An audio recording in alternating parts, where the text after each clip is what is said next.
Hello mga kapanalig na maging isda, ay gusto ko lang i-share yung ginagamit kong setup.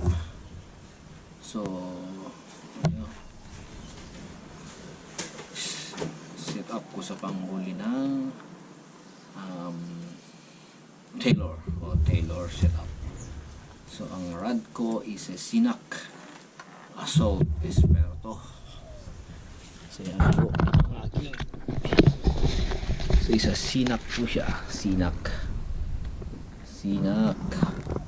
Assault Esperto 86 Duro.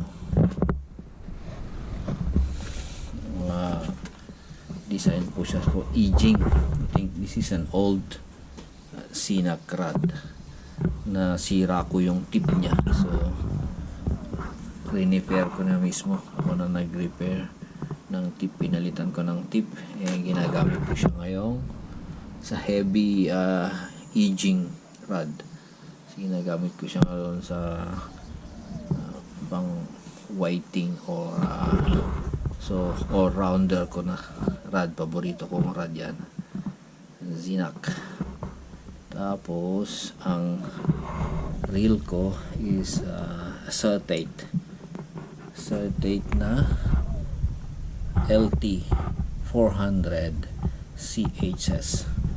So ayan, puro second hand yan, puro second hand. Hindi ako makabili ng bago kasi mahal.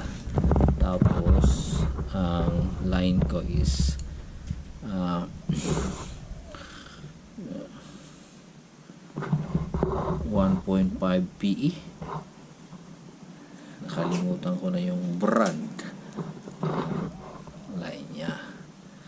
Tapos yan, palaging nakarap po siya. Pag ginagamit ko, ilalagay ko sa kanya. Saka dinalagyan ko ng balot. Yan. Pagkatapos ko gamitin, binabalot ko siya dito. Tapos para hindi masira ang tip, nilalagyan ko siya ng rubber. Ayan. So metal to metal, ceramics kasi yung insert niyan sa loob ng eyelets. Ceramics siya. So ito, nilalagay ko siya, isa 40-pound swivel. So easy connect na swivel sa, ayan, bearing po yan, may bearing. So pag umiikot lang siya sa dulo.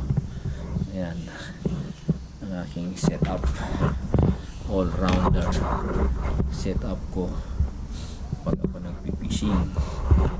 So pag pinipishing ko, pagka malalim sa deep, pwede sa deep, this is my setup. So ayan, setup ko.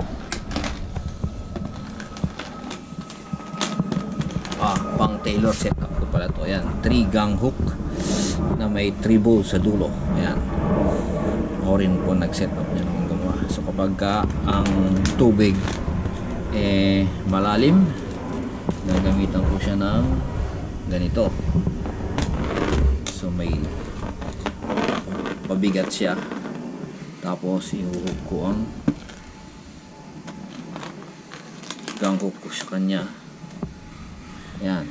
Tapos paggabi, may pailaw siya dito. Pag nakita ko yung ilaw sa mga 1 meter deep, so slow retrieve.